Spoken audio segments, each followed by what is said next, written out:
In the quiet hush of a foggy morning, a solitary bell tolls across the vast grounds of the ancient Shaolin Temple. The mist swirls around the ornate, weathered stone and the towering wooden gates, which, for the first time in 1,500 years, stand sealed shut. A sign scorched into the wood catches the eye. No disciple may leave, or enter, until the traitor is revealed. A young monk, his face a portrait of both determination and concern, stands frozen before the gates, aware that something momentous is unfolding. The temple, once a sanctuary of endless openness and unity, now carries an air of somber mystery and restrained tension. It is as if the very heart of tradition has been stilled by an unexpected betrayal. Having trained side by side since childhood, the monks now face a dilemma that strikes at the core of their community. Uncertainty shadows every corridor and echo in every step.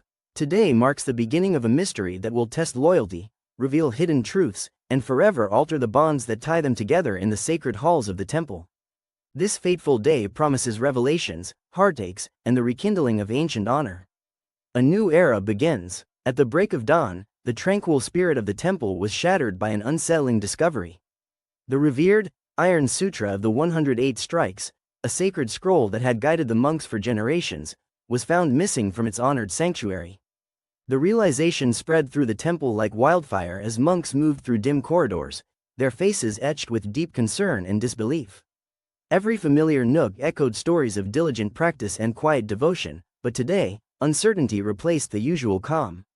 In the grand central hall, under the intricate carvings that chronicled centuries of wisdom, the venerable abbot gathered all the disciples. His eyes, usually filled with calm understanding, burned with a stern resolve as he surveyed the anxious crowd. He declared in a measured tone that the theft was a betrayal unlike any before, one that threatened the very essence of their brotherhood. In hushed voices, the masters exchanged wary glances, each silently suspecting that the culprit lurked among them. The tension in the room grew thick, as each monk recalled moments of camaraderie now tainted by suspicion. They remembered the times when training together meant shared laughter and open hearts. Now, the sanctity of those memories was questioned. The weight of responsibility bore down on every soul present. The loss of the scroll was more than just a theft. It was an affront to everything they had cherished for centuries. As the sun's first light struggled to pierce the temple's inner sanctum, the air, heavy with both incense and dread, seemed to carry whispers of an impending reckoning. Every step taken in the hall resonated with the gravity of betrayal, and every silent prayer was a plea for guidance in a moment of profound crisis. Through this dark veil of suspicion and fear, every mindful glance and measured movement underscored the new reality that had befallen the sacred institution. The theft of the sacred scroll had not only disrupted their daily rituals, it had ignited a fire of mistrust that threatened to consume the very heart of their ancient order, leaving the temple shrouded in an ominous cloud of desolation. Within the labyrinthine corridors adorned with symbols of valor and wisdom, every monk carried the weight of this crisis as a silent burden. The soft murmur of prayers mingled with the rustle of worn robes, all in quiet acknowledgement of the shattered sanctity that now defined their lives. As the news of the stolen scroll spread, doubts crept like shadows into the hearts of the faithful. The ancient murals on the temple walls seemed to watch silently, bearing witness to centuries of triumphs and struggles, now overshadowed by disquiet. That fateful moment marked a turning point where trust was challenged and ideals were put on trial. The scroll's absence was a stark reminder that even in the most hallowed places, the seeds of discord could take root and flourish, threatening to erode the cherished traditions that had defined them. Every echo in the halls amplified the mounting tension. Following the grim announcement by the abbot, the temple's once peaceful ambiance turned into an arena of silent determination and controlled tension. The abbot declared that no monk would leave until the truth was uncovered through the ancient rite of combat. In the vast courtyard flanked by time-worn statues and age-old pavilions, the prescribed duels began with deliberate solemnity. Among the chosen pairs, the first match showcased the blind monk, whose inner sight surpassed physical vision, against the resilient one-armed fist, revered for his unmatched strength and tactical precision. As these two engaged in a graceful dance of movement and strategy, every measured step and subtle shift echoed the depth of their convictions. Not far behind, the snake master and the crane stylist met in an encounter that blended fluidity and grace. Their duel was a spectacle of coiled energy and elegant strikes, each movement laden with hints of past rivalries and unspoken resentments. In another corner of the sprawling grounds, the steadfast iron-head monk squared off against the nimble wind palm disciple, their clash marked by powerful blows and fleeting moments of evasive finesse. Each bout unfolded not only as a test of physical mastery but as a silent trial of loyalty, where each strike, parry, and counterattack served as a clue to a deeper mystery. The temple's ancient walls absorbed the rhythmic sounds of combat, as if recording the history of every touch and clash for posterity. Quiet observations by fellow monks added to the gravity of the proceedings, with each researcher of the martial arts silently questioning the unfolding scenario. The air was thick with anticipation and a delicate blend of sorrow and resolve, as every participant understood that the duels were more than mere physical contests. They were symbolic rites meant to sift through the layers of trust and duty, revealing hidden truths through the universal language of martial discipline. In this imposing moment, every move on the training grounds carried the weight of centuries of tradition. The silent trials became a moving tapestry that intertwined individual skill with collective destiny, encapsulating the fragile balance between honor and betrayal in each deliberate motion. Beyond the clang of combat and the sway of ancient rituals, the energy of the duels resonated through the temple grounds like a heartbeat of history. Observers felt not only the physical strain of the battles but also the heavy burden of unspoken truths. Every carefully executed move was interwoven with memories of past codes and unyielding honor that had previously united these brethren. As the trials progressed, the monks internalized the silent judgment that each contest brought forth, pondering whether a hidden betrayal lay masked behind every maneuver. The rigid framework of martial skill, now laced with the art of perception, became a mirror reflecting their innermost doubts and virtues. In this unanticipated exhibition of strength and subtle insight, the temple found itself at a crossroads, where tradition and change met under the scrutinizing gaze of destiny, urging every soul to search deeply within for the true meaning of loyalty. Deep within the temple's shadowed recesses, ancient secrets began to surface as memories intertwined with new revelations. In a quiet flashback that spread across the temple like whispered legends, the roots of this betrayal were carefully uncovered.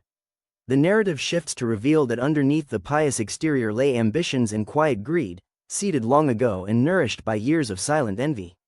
One monk, once known for his unwavering dedication, had harbored secret desires for power, masked impeccably beneath his gentle smile. The tapestry of their shared childhood had been woven with threads of trust and camaraderie, yet quietly sinister motives had begun to appear, gradually eroding the once unbreakable bond of unity. Amid the soft murmuring echoes of bygone days, the Dragon Claw Master emerged as the focal point of this intricate portrait of ambition. Once revered as a pillar of strength and loyalty, his presence loomed larger, now tinted with a subtle but dangerous ambition. His relationship with his former brother was a story of shared dreams and mutual support, a bond forged in the fires of relentless training. Yet, as the years passed, a rift grew between them, a slow divergence marked by unspoken competition and burgeoning resentment. The narrative unfurls with imagery of long-forgotten training sessions under a blazing sky, where every strike carried not only the weight of physical effort but also the shadow of personal desire. As these memories played out, the hidden motive behind the theft of the sacred scroll became increasingly clear. The betrayal was not born of malice, but of a desperate yearning to prove superiority and to test the mettle of a faithful congregation.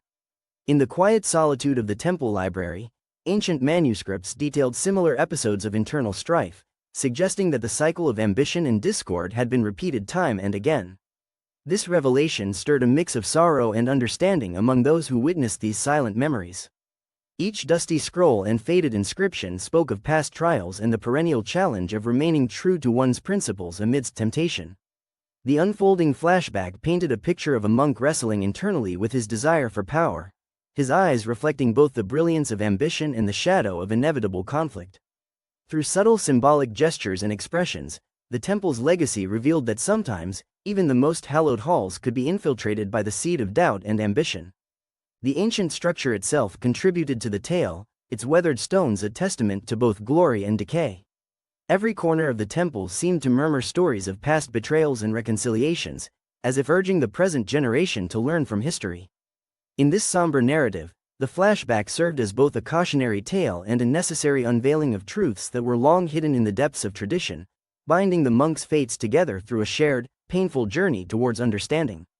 Within this extended reflection, the temple's very soul seemed to lament the recurring cycle of betrayal and forgiveness. Each stone, each carved figure on the pillars, whispered lessons of humility and caution. Through the veil of personal ambition, the monks were reminded of the delicate interplay between human frailty and divine expectation. The memories of past transgressions mingled with the hope of renewal, urging every disciple to reconcile with both their inner conflicts and the external challenges. It was a profound meditation on the cost of ambition and the ever-present need for unity amidst chaos. The deep scars of betrayal, though painful, provided an opportunity for transformative growth and inspired a deeper commitment to the ancient teachings. As the final duel reached its climax, the tension that had built up in the temple came to a powerful head. In the heat of the intense battle between the Dragon Claw Master and his long-estranged former brother, every strike seemed to reverberate with years of unspoken pain and unresolved rivalry. The combatants moved with an elegance born of discipline and years of practice, their motions a poetic contrast of force and grief. The air itself appeared to tremble with the fury of their conflict, each blow echoing like the toll of a monumental bell, marking an end to an era of unquestioned loyalty. In that volatile moment, as the final, decisive blow connected, a revelation emerged that shocked the gathered onlookers. It was revealed that the traitor, the culprit of the sacred sutra's theft, was not among the dueling monks after all. Instead, the venerable abbot, whose wisdom had long been the cornerstone of the temple, confessed a secret plan.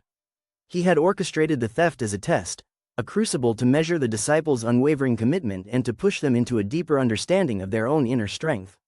The abbot's intent was not rooted in malice, but in the belief that only through adversity could true unity be forged.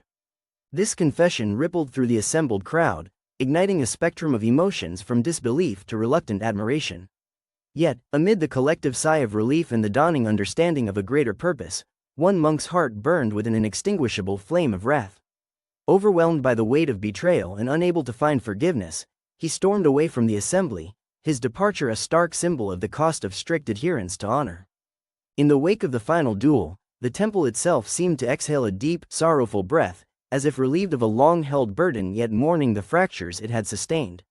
The consequences of the abbot's trial rippled outward, challenging every disciple to confront their own beliefs about loyalty, integrity, and the true nature of discipline. While many found solace in the abbot's bold experiment, the descent of the aggrieved monk served as a somber reminder that the path to enlightenment is often strewn with painful sacrifices. In this dramatic turning of events, the duel had transformed into a profound lesson, that trust and unity are treasures of the heart, far more valuable than any ancient relic or sacred scroll.